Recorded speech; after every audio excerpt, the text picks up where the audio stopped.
네, 전국의 가장 뜨거운 현안을 여야 의원 두 분과 이야기 나눠보는 최고의 정치. 오늘도 여야 의원 두 분 나오셨습니다. 더불어민주당 진성준 의원님 나오셨습니다. 안녕하십니까? 네, 안녕하세요. 예, 국민의힘 송일종 의원님 나오셨습니다. 안녕하십니까? 네, 안녕하십니까?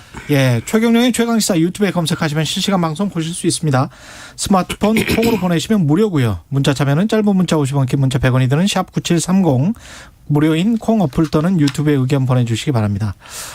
아우, 정말 흥미진진한데요. 오늘부터 이제 국민의힘 당원 투표 시작해서 11월 4일 6시까지 하고 5일에 발표를 하고 그렇게 되는 거죠? 네, 그렇습니다. 5일 날 오후 2시에 저희가 합니다. 예. 이제까지 한 10차례 정도 토론을 했고 어떻게 잘 진행됐다고 보십니까? 저는 비교적 이런 흥행이 있을 수 있을까. 처음에는 민주당도 이재명 후보의 일방적 독주가 처음부터 끝까지 다 이어졌잖아요. 제일 마지막에 시민 참여 3차 선거인단 3차 그 부분은 좀 있었지만 네. 그렇지만 저희 당의 윤석열 독주 체제가 이어지다가 홍준표 후보의 저력이 또 발휘됐지요. 그러면서 참신한 또 원희룡 후보가 가세하고 아주 합리적이고 이론적인 또 유승민 후보의 빛이 좀 발했고요. 그래서 비교적 어느 후보 각각 후보의 특장점이 함께 이렇게 드러나면서 아주 빅2의 치열한 경쟁의 무대로 오면서 흥행에는 저는 성공을 했다 이렇게 평가하고 있습니다. 진성준 의원님이 옆에서 보시기엔 누가 될 것 같습니까? 가장 관심은 뭐 누가 될 것 같냐니까 사실은 그냥 같은 당에 계시니까. 진 의원님은 제일 약한 후보가 좀 올라왔습니다. 그 일반 국민 여론조사는 뭐 많이 발표가 되어서 그렇죠. 네. 홍준표 후보가 약진하는 모양새들이 나타나고 있어서 이제 굉장히 흥미로운데 당원들에 대한 직접적인 조사는 뭐 할 수가 없으니까 나오지를 않았어요. 근데 이 당원들도 결국에는 본선 경쟁력을 염두에 두고 일반 국민들의 민심을 따라가지 않을까 이런 전망을 해봅니다. 흔히 그 일반 국민과 당원들의 생각은 조금 다를 수가 있어요. 그럴 수밖에 없는데 근데 가면 갈수록 당원과 국민의 어떤 생각들이 일치하는 경향을 보이더라고요. 실제로 지난 서울시장 보궐선거 때 국민의힘 내부의 경선 과정을 돌이켜보면 그 당시에도 나경원 후보가 아주 일방적인 경선을 할 거라고 봤는데 지지율이 낮게 출발했던 오세훈 후보가 역전승을 했어요. 그러니까 그 국민의힘 당원들도 전략적인 선택을 한 거다. 누가 더 본선 경쟁력이 있느냐 이런 것들을 봤던 것 같거든요. 이제 그렇게 보면 홍준표 후보의 약진이 당심에도 영향을 주어서 정말로 예측 불허의 싸움 어쩌면 이변이 나타날 수도 있지 않겠는가 저는 그렇게 생각합니다. 근데 만약에 지금 당협위원장이랄지 국회의원들이 수십 명 정도가 윤석열 후보 캠프에 가 있기 때문에 만약 여론조사대로 홍준표 후보가 되면 이게 화학적 결합이 될까 분란이 일어나지 않을까 그런 생각도 좀 들긴 해요. 만약에 홍준표 후보가 11월 5일 날에 되면 저게 나중에 이제 지방선거 공천과 또 관련이 있을 텐데 여러 가지 지금 그 뭐랄까요 경우의 수를 따지고 있을 것 같거든요. 국회의원분들이나 당협위원장은 어떻게 보세요? 어느 후보가 되든 국가 경영자로서의 선택을 받으면 지나간 게임에 대해서는 다 있는 것이지요. 그러면 새로운 판을 그 여야를 막론하고 다 그렇게 해야 한다고 생각을 합니다. 게임을 할 때는 서로가 선택을 받기 위해서 많은 세력 확장을 하지만 끝나고 났을 땐 탕평을 해야죠. 만약에 당의 문제도 아주 지엽적으로 생각하는 사람이 국회에 큰 인사의 탕평을 이룰 수 있겠습니까? 그래서 그런 건 걱정 안 해도 될 거로 보여지고요. 또 후보들이 비교적 방송 토론회 전이나 끝나고 났었을 때 서로 주고받는 대화들을 이렇게 좀 보면 비교적 진솔하거든요. 아마 그거는 민주당도 비슷했을 것으로 보여지는데 방송 때와는 다르다. 그러면요. 첨예하게 또 대립도 하지만 끝나고 나면 또 마음도 놓고 뭐 개인적인 이야기도 나누고 이렇게 하시는 걸 저는 봤습니다. 그래서 그런 부분들은 걱정 안 하셔도 될 거라고 생각을 합니다. 근데 조금 시간은 걸릴 거라고 생각해요. 그 아까 말씀하셨던 것처럼 뭐 저희 당도 비슷했습니다만 각 후보들의 지지의 기반, 그러니까 지지자의 성향이 전혀 상반되게 나타나기 때문에 예. 이분들이 화학적으로 결합하는 데는 조금 시간이 걸릴 것이다. 뭐 경선 끝났다고 다 같이 막 손들고 또 그 후보를 중심으로 다 뭉치자 이렇게 하기는 좀 어려울 수도 있겠다 그런 생각이 예. 듭니다. 그리고 이제 만약에 또 윤석열 후보가 된다면 지금 같은 경우에 당심과 민심이 갈리는 결과로 나올 수가 있기 때문에 그렇게 되면 본선 경쟁력이랄지 또 중도층 확장 그다음에 그 안상수 공동선대위원장 홍준표 후보 캠프죠. 이야기를 하던데 그 법적 리스크뿐만이 아니고 정치적으로도 김만배 씨의 말 한마디 한마디에 따라서 크게 달라질 수 있는 대장동까지도 연루돼 있는 상황이기 때문에 고발 사주뿐만이 아니고 굉장히 부담스럽다 그런 이야기를 하는데 만약에 본선에 또 윤석열 후보가 되면 그것도 또 좀 뭐랄까요? 뭐 누가 대장동에 연루가 돼 있다는 아니 그 얘기죠? 18억 때문에 그 18억 그 18억. 김만배 누나가 사준 거 있잖아요. 문제는 전 네. 그런 건 문제가 없다고 그건 생각을 문제가 해요. 없다. 그러면요. 지금 그 지역에 있는 시세가 다 정확하잖아요. 그게 이제 부산저축은행부터 이렇게 쭉 내려온 인연이었다. 그래서 제가 드리는 말씀이 그겁니다. 부산저축은행 때의 대출과 관련돼서 그걸 수사를 안 했기 때문에 봐준 거 아니냐 그런 이야기가 있잖아요. 네. 그거 포함해서 지금 아버지의 집을 연희동 집을 사준 거 다 포함을 해서 네. 다 특검하자는 거잖아요. 왜 이걸 안 받는지 모르겠어요. 그래서 저는 민주당이 받으면 좋을 일이다. 근데 지금 이런 부분은 아주 지엽적인 문제예요. 그 대출과 관련된 것은 그 당시에 부산저축은행에 그 제3의 법인을 세워가지고 대출을 했다는 거잖아요. 그 당시에 불법 대출이냐 아니냐 이 문제가 있었었지. 그 당시에 대장동은 중심적인 수사 에어리어에 들어와 있질 않았던 사항입니다. 그런데 그런 의혹이 있다고 한다면 지금 이재명 지사 모든 걸 다 포함해서 윤석열 총장 다 넣어가지고 저는 특검하자. 지금 현재 여당이 지금 못 받고 있는 거 아닙니까? 좋습니다. 무조건 받으십시오 다. 대장동 개발 사업에 대한 대출이 수사 범위에 있지 않았다라고 말씀하시는 건 좀 이해하기 어렵고요. 왜냐하면 그 당시에 그 수사가 2012년 3월 달에 이루어진 것으로 알고 있는데 그 대장동 대출의 만기가 2011년 12월이었어요. 그때까지 한 푼도 갚지 못했거든요. 그리고 대출 액수도 다른 대출에 비해서 상당히 큰 액수였습니다. 그러니 당연히 들여다볼 수밖에 없었던 것이고 따라서 대출이 수상하다. 또 더구나 하나도 변제를 못했기 때문에 문제가 있는 대출이었는데 그걸 들여다보지 않았고 수사 범위가 아니었다라고 하는 건 이해하기 어렵습니다. 저는 수사가 지금 진행되고 있기 때문에 그 문제도 수사될 거라고 생각하는데 특검은요 거듭 말씀드리지만 진상을 객관적으로 규명하는 데는 도움이 될지 모르겠습니다. 그런데 시간상으로는 굉장히 시간이 많이 걸려요. 아시는 것처럼 국회에서 특검법을 처리해야 되잖아요. 근데 특검법을 협상하는 과정에서 여야의 세부적인 의견들을 조율해야 되기 때문에 법 통과에도 시간이 걸리고 또 법이 통과된 다음에 특검이 실제로 구성될 때까지는 또 시간이 걸리지 않습니까? 적당한 특검 후보를 여야가 추천해야 되고 그중에 임명하고 그러고 난 다음에 수사에 참여할 수사 인력들을 구성해야 되는데 이게 보통의 특검에서도 한 달 이상씩의 시간을 주지 않습니까? 그러다 보면 대통령 선거를 치르기 이전에 결과가 나와서 누가 잘못이 있고 없는지를 투명하게 밝혀야 되는데 그러지를 못하고 선거를 하게 된다. 그렇다면 지금은 검찰의 수사가 신속하게 그렇지만 철저하게 이루어질 수 있도록 자꾸 독려해 주는 것이 필요하지 않은가 그렇게 생각합니다. 자꾸 여당이 이제 특검을 안 받으려고 하니까 시간적으로 문제 있다 그러면서 지금까지 끌고 갔거든요. 그럴 필요 없습니다. 빨리 받으십시오. 드루킹 사건도 2주 만에 특검 다 임명을 다 여야 협의가 다 끝났었고요. 2개월 만에 끝났어요. 이거 다. 그때 기간을 60일밖에 안 줬잖아요. 대장동 더 간단합니다. 이거. 근데 어제 토론회에서도 여기에 사인한 거 그다음에 여기에 이 돈에 관련돼 있는 사람들 그리고 지금 경찰 검찰이 어느 정도 수사를 해놨잖아요. 그렇기 때문에 그거 물려받아서 하게 되면 아주 간단 한 달 정도면 저는 결과 다 나올 수 있다고 봐요. 그렇기 때문에 그거 뭐 그렇게 어렵게 하십니까? 그리고 우리가 중요한 것은 미래 권력을 창출하는 일입니다.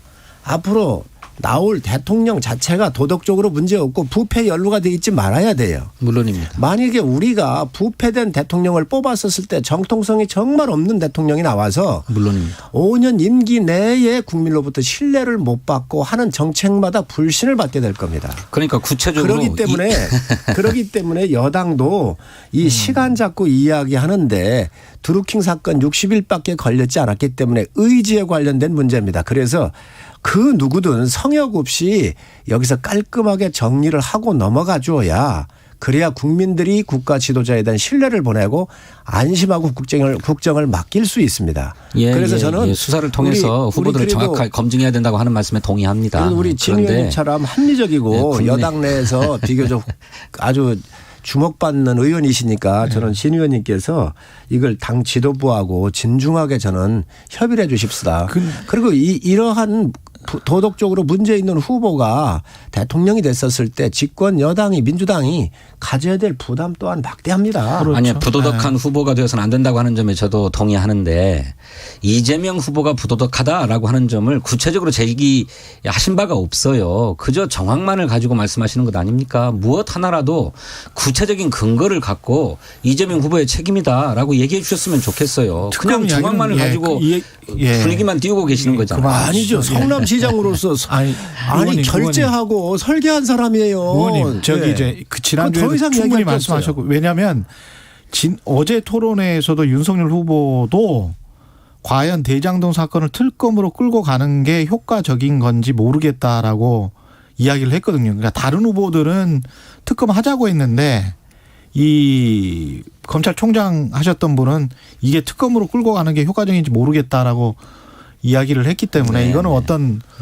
법적인 뭐 절차나 이런 것들을 생각을 하고 있는 것 같아요. 현실적인 판단인 거죠. 현실적인 판단을 하고 있는 것 같아요. 아닙니다. 윤 총장께서 그동안 많이 특검 얘기를 하셨고 특검만이 이걸 깔끔하게 정리할 수 있다고 그렇게 얘기를 했거든요. 어제는 봤는데 이제 그런 것들이 여당이 영 동의를 안 하니 이게 여당이 동의를 안 하고 있으니 이게 과연 관철이 되겠는가 이 말씀이시거든요. 그래요? 여당이 받으면 그 누구든 제가 봤을 땐 국민한테 떳떳한 대통령을 내놓을 수 있습니다. 알겠습니다. 여당을 위해서도 특검을 받으셨으면 좋겠습니다. 우리 성일종 의원님은 다음 주제로 넘어가자고 그렇게 말씀을 드려도 자꾸 그 말씀을 거듭하시는데. 그게 좋으신가 봐요.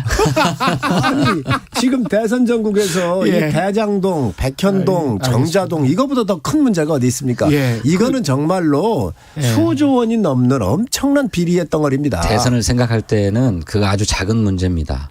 그것도 반드시 고쳐야 될 문제지만 오히려 민관 합동 개발 사업의 문제가 아니라 개발을 명분으로 민간 사업자에게 개발 이익을 모두 통으로 넘긴 사업들은 모두 다 수사돼야 합니다. 그렇게 보면. 그런데 하면 되지요. 그런데 되지요. 전국에 그 개발 사업이 몇 건입니까 도대체. 그런 거 문제 있으면 각 지청에 내려가지고 조사하십시다. 그것이 전부인 것처럼 얘기하시면 안 되고. 아닙니다. 이거는 정말 큰 겁니다. 그것대로 수사하고 잘못을 처벌해야 되지만 그것 외에도 나라의 미래를 위해서 논의해야 될 바가 굉장히 많습니다. 부패보다 더 큰. 아니 부패도 도덕적으로 흠결이 많은 후보를 뽑는 것보다 더 큰 문제가 있습니까? 윤석열 후보에 대해서도 똑같은 잣대가 적용돼야 돼요. 그러니까 같이 특검을 하자는 그렇기 거예요. 때문에 전부 다 같이. 그럼요. 특검하자는 거예요. 아니 여당이 이렇게 자꾸 그렇게만 주장을 하시지. 그런데 현실적으로 먹고 가면 안 됩니다. 여야 간의 협의에 들어가면 그렇게 되지 않을 겁니다. 다 같이면 고발 사주 의혹이랄지 전부 다 하는 저는 거예요? 고발 사주도 필요하면 특검을 전 해야 된다고 생각을 합니다. 그래서 한 여당이 받으셔라. 왜 못 받는가. 모든 나라의 흥망성쇠에 가장 중요한 게 뭐냐면 부패 문제였습니다. 고부군수도 왜 그러한 동학혁명 같은 경우는 나도록 그렇게 했겠습니까? 그 부패 문제거든요. 우리가 다 봤는데 이 부패는 여야를 뛰어넘어서 반드시 정리를 해놓고 가야 되고 특히 국가 지도자는 부패로부터 자유로워야 합니다. 물론입니다. 알겠습니다. 물론입니다. 그 점에 동의하고 지난주나 그 부패 문제를 척결하는 데서 지지난주까지 해서 한 3주 정도 계속 재방송을 하고 있는 것 아니냐는 시청자들의 문자가 오고 있기 때문에 여기 여기에서 좀 멈추고요. 또 다음 주 해야지요. 다음 주에 또 하세요. 다음 주에 또 하시고. 지금까지 검찰이 아니, 여당 편들어주는 수사를 한 적이 없어요. 알았어요. 진행될 겁니다. 알았습니다. 예, 서인정 의원님 알았고요. 예, 왜냐하면 다른 이제 정치적인 현안들이 계속 지금 나오고 있어서 그걸 지금 여쭤봐야 돼요. 김종인 위원장 같은 경우도 지금 홍준표 윤석열 사이에서 조금 좀 약간 미묘한 게 만약에 홍준표 후보가 되면 김종인 위원장이 등판할까라는 생각이 좀 있고요. 어떻게 보세요, 그거는? 하시지요. 그래도 한다. 그러면요. 네. 아니죠. 두 분 사이가 별로 안 좋지 않습니까? 김종인 대표께서는 사사로운 감정이나 뭐 이런 것들을 가지고 전국을 바라보는 협소한 눈을 가지신 분이 아닙니다.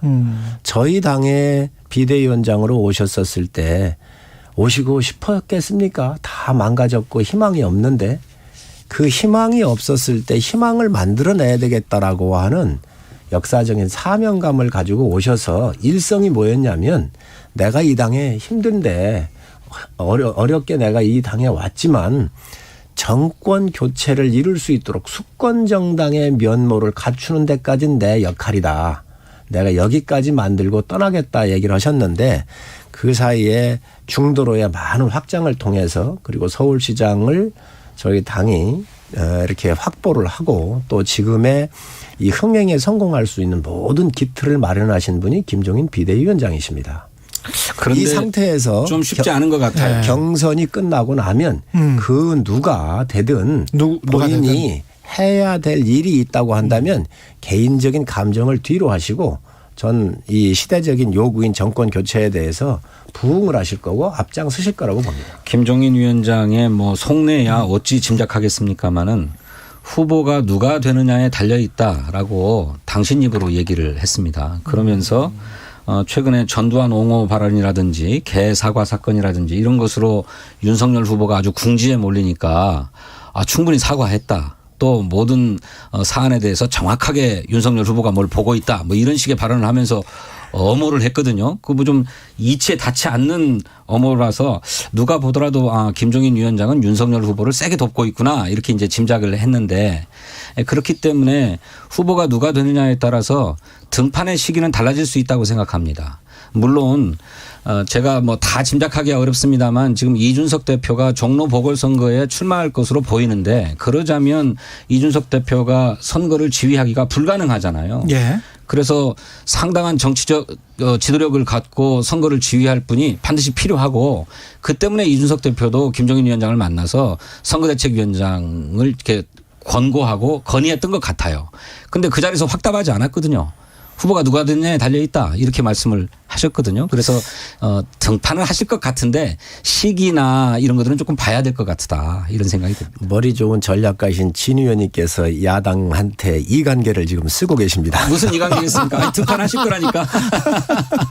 근데 이준석 대표는 최근에 이슈 도덕에서 막판까지 본인이 종로 선거에 출마하는 거를 확정짓지 않겠다 이렇게는 이야기는 했어요. 예. 근데 나올 것 같아요. 그 민주당 이야기 좀 듣고 싶은데 민주당 같은 경우에 지금 선대위 구성을 대한민국 대전환 선대위 구성을 구성 중이다. 네. 뭐 어떤 분들이 참여하십니까? 오늘 아침 최고위원회에서 이제 인선이 결정되면 오후에는 발표가 될 것으로 보입니다. 제가 들어보니까 오늘 발표되는 선대위 인선안은 선대위원장단 그리고 그 위에 고문단 그리고 실무본부들을 중심으로 한 본부장단 정도까지 일단 인선 발표를 하게 될 것 같아요. 근데 많이 관측들 하십니다만 저희들은 제 1차 과제가 이제 국민의힘도 경선을 치르고 나면 뭐 그러겠습니다만 당의 모든 자원들을 총동원하는 그런 용광로 선대위가 제일 중요하다고 생각합니다. 그래서 경선 과정에서 어느 캠프에 가담을 했든지 간에 역량에 맞게 또 적재적소에서 일할 수 있는 분들을 모두 발굴해서 선대위에 망라한다 하는 계획을 가지고 있기 때문에 그런 그림이 그려져서 발표될 것이라고 생각합니다. 저는 민주당이 굉장히 곤욕스러워하는 것 같아요. 곤혹스러워하고 있다? 네. 왜 그러냐면 민주당 역사 이래로 여러 의혹에 둘러싸여 있는 이런 후보를 뽑아본 적이 없습니다. 민주당이라고 하는데도 굉장히 역동성이 있고 각각 의원들의 특성에 맞게 나름대로 자기 의견을 분명히 내는 분들이 많이 계셨었거든요. 그런데 이번 같은 경우는 정말 그 집권당으로서 굉장히 일체화된 소수의 의견들이든 집단의 지성이든 뭐 어떤 것도 작동되지 않는 것을 이렇게 국민들한테 보였는데 그래서 내부적으로 상당히 문제가 있다고 보여지고 또 외곽에 있는 경실련 같은 경우도 그래도 마지막에 가보면 민주당 쪽을 많이 지원을 했었단 말이죠. 그런데 경실련 같은 곳에서도 이번에 반대되는 입장을 많이 내고 그러잖아요. 왜냐하면 그게 옳지 않기 때문에 그렇습니다. 그래서 이런 여러 가지 상황으로 봤었을 때 민주당이 굉장히 좀 대선을 앞두고 정비되는 것이 쉽지 않아 보입니다. 다 해명됐는데 의혹투성이라고 자꾸만 말씀하시는데. 선대 구성 앞두고 이제 찬물 끼얹기. 우리 국민의힘의 생각이고요. 전혀 그렇지 않습니다. 아니 조금만 관심을 갖고 객관적인 시각에서 들여다보시면 이재명 후보의 책임이라고 할 만한 일이 없어요. 물론 도의적인 또 정치적인 책임이야 왜 없겠습니까? 성남시를 이끌었던 사람이고 결제의 책임자고 사업의 책임자이기 때문에 그런 측면에서는 모든 것이 투명하게 이루어졌어야만 하죠. 그런데 사람 모두를 다 내 맘같이 다룰 수 있는 것은 아니기 때문에 본인도 배신감을 토로하고 하지 않았습니까? 이제 그런 점들에서 보면 이재명 후보가 법률적으로 사법적으로 책임져야 될 바는 전혀 없는데 우리 국민의힘이 정략적으로 자꾸 의혹투성이다 의혹이 있다 이런 문제제기를 하는 것이죠. 이 건에 대해서는 이재명 지사가 달아날 여지가 없어요. 왜냐하면 무능하든지 부패했든지 둘 중에 하나예요. 아니 둘 중에 하나만 얘기하십시오. 아니 지금까지는 부패라고 얘기하지 않았습니까?